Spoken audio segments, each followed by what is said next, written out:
There's an old saying, alone we can do so little, together we can do so much. Through collaboration at the state and local level, Tidelands Health provides improved access to behavioral health services without on-site inpatient beds or clinicians.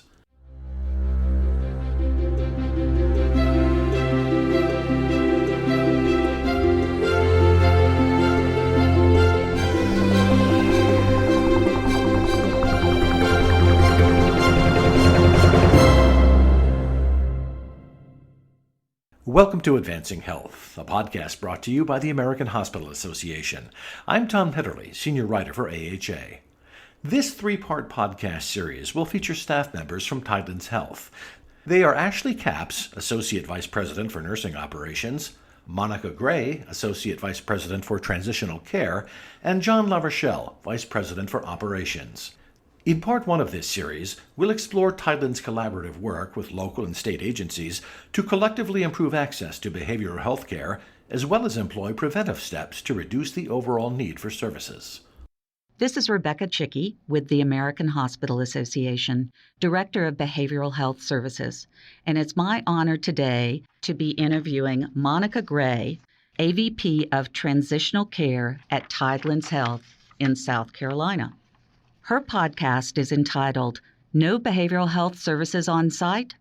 Collaboration can be the solution. In this podcast, we'll learn how, through collaboration at the state and local level, Tidelands Health provides improved access to behavioral health services without on-site inpatient beds or clinicians. Monica Gray will describe their Community Health Resources team's work focused on the state's Healthy Outcome Program, or HOP. This program strengthens the connections between Tidelands Health, local mental health agencies, and community mental health centers. Tidelands Health also participates in a Georgetown County collaborative of key stakeholder agencies, all committed to improving access to behavioral health services for their community. All of these initiatives combined provide timely access to behavioral health care. Monica, can you first tell me a little bit about yourself, your current role, and what drew you to this collaborative work? Yes, thank you, Rebecca. So I'm Monica Gray, and I am a nurse by training and have a love for working with the community and improving outcomes in the community. Been with Tidelands Health for about 18 years, done some work in case management, and now serving as the Associate Vice President of Transitional Care Services. So part of that role is to work with care coordination in the walls of the hospital, but also outside the walls in the community, and really to leverage those community partnerships so that we can improve outcomes in our transitions of care, including our behavioral health outcomes. Can you also describe the interaction of your behavioral health work at Tidelands and the state's Healthy Outcome Program, or HOP? Absolutely. In 2013, the South Carolina General Assembly approved a statewide proviso to support healthcare providers and hospitals in creating and implementing models for service delivery. And this was specifically focused on those individuals in our communities that had chronic illness, that were uninsured, and that oftentimes were high utilizers of our emergency department. They're really giving us some resources and some incentive to begin to make improvements in those areas. So the HOP led us to create a collaboration of local community partners, really trying to provide integrated coordination of care in the right place and at the right time. These HOP partners included our federally qualified health centers, our free clinic, included our local mental health agency. It included our community health resource team, which really holds our care coordinators.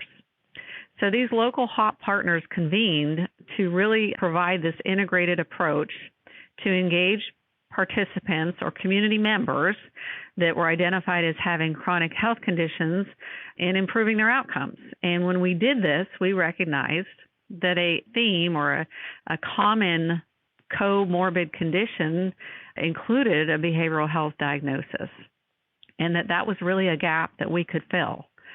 So we worked together to come up with a process to streamline access to services.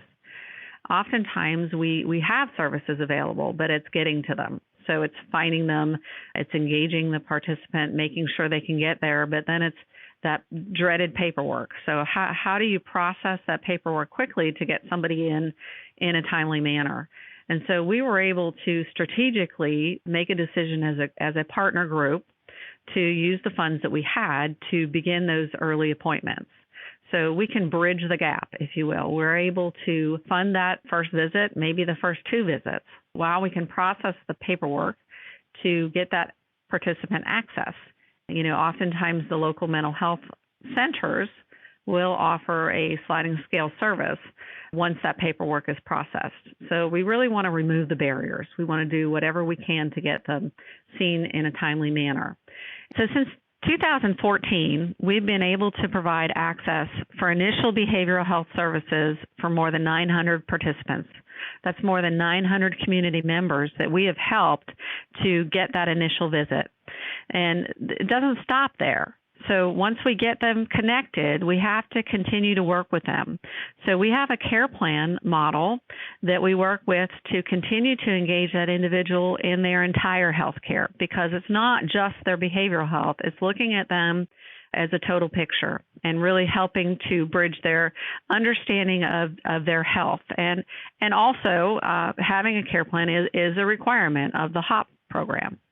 So we have seen tremendous success in this, and I really want to point that out because it's setting the process in place, having the structure to achieve it, and then seeing the outcomes. So in our most recent analysis, we have seen a reduction of mental health ED visits and inpatient stays for our engaged participants of 24% and 13% respectively.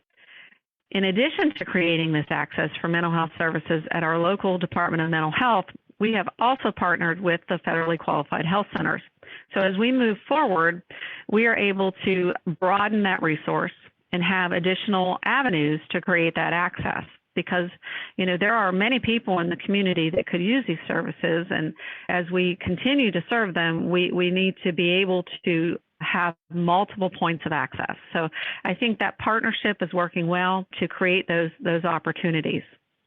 But in addition to this, in addition to the care coordination for our HOP participants, we recognize that this was a best practice. So providing care coordination to our non-HOP eligible patients became a focus for us as well. So we have done this in part through strengthening our connections with our local mental health center. So through the collaboration with the Department of Mental Health, we have been able to embed a mental health professional from our local mental health center in our hospitals. So we are able to cost share an employee to assist in screening for mental health needs and identifying those appropriate resources when that patient transitions back to the community. So this gives us, again, that collaborative effort to work together, utilizing the resources that are trained up to do so. So, relying on the experts to really help us to help the people we serve. So this also provides continuity for our shared patients and enables the intake for the mental health center to begin in a timely manner. So again, trying to back up that intake process, which often causes delays, and begin that in the ER if the patient happens to be presenting there first. Monica, that is exceptional. Thank you so much.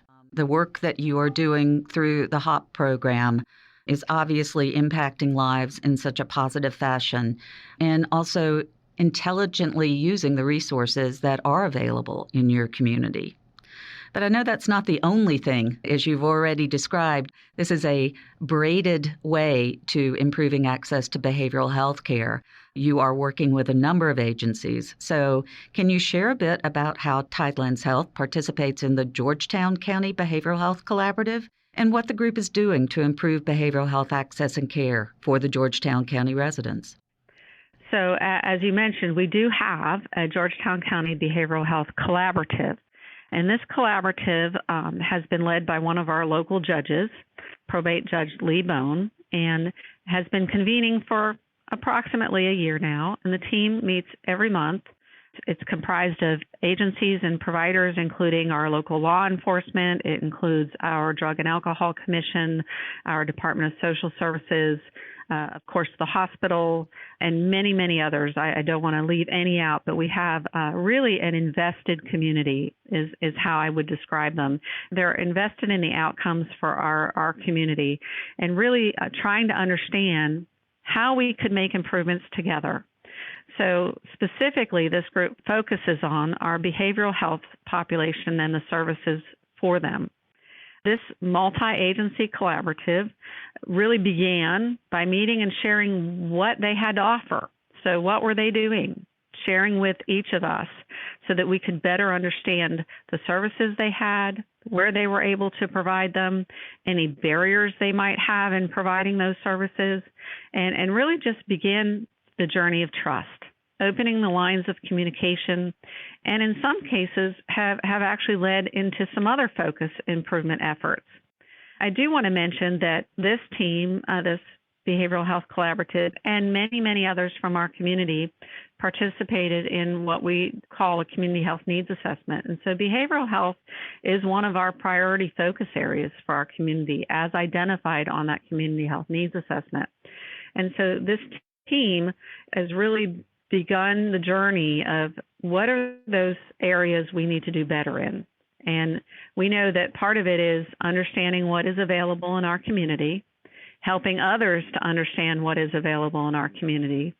And so the two focus areas of this team, this Georgetown Behavioral Health Collaborative, is really around understanding what's available, how do we communicate what's available, and then how do we collaborate together as interagencies to improve the outcomes for those behavioral health needs in our community. Monica, you've mentioned a key word several times, and that is outcomes.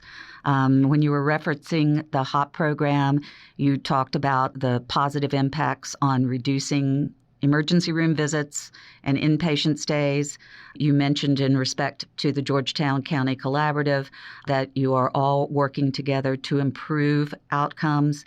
Could you summarize how these collaborations have improved outcomes? What's been helpful in improving access to behavioral health interventions? I think, first of all, having a shared goal is important. So when we have a shared goal that we are coming around the table to solve together, it creates that collective impact model and really gives us the incentive and the platform to serve our community.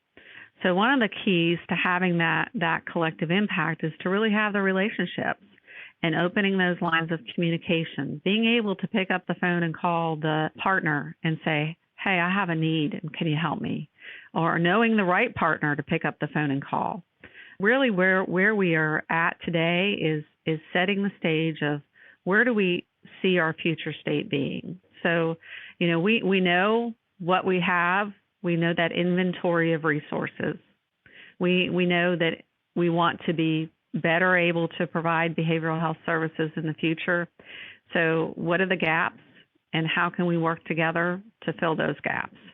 So I'm going to ask, as my last question today, a tough one. If you could pick one intervention that you think has the most impact, what would it be? That's a great question, Rebecca. If I had to pick one intervention, I would say care coordination is really the model that we have found the most benefit and the most impact from. Navigating health is difficult. It can be a journey that you need somebody to walk side by side with you. Our care coordination model goes beyond achieving access. It really takes the journey with the community member. So if you need somebody to attend the appointment, or you need somebody to encourage you, or just need somebody to answer a question, that care coordinator is a person, a real live person, a boots on the ground approach that makes a big difference in that outcome and that journey. And I stand behind that model. I think care coordination is key to achieving the best outcomes. Well, Monica, thank you so much. As we wrap up this podcast, I just want to remind everyone listening that when she's speaking of care coordination, they do not have any on-site inpatient beds or clinicians. So as Monica mentioned earlier, collaboration, building trust, building respect, that is another key element that allows her to be able to provide and drive forward the care coordination work for the patients that Tidelands Health serves. So, Monica Gray, thank you so much for sharing your insights today. Thank you, Rebecca. And we wish you the best of luck moving forward in your collaborative community work. If you'd like to learn more about the work that the American Hospital Association is doing on behavioral health, visit us at aha.org/behavioral health.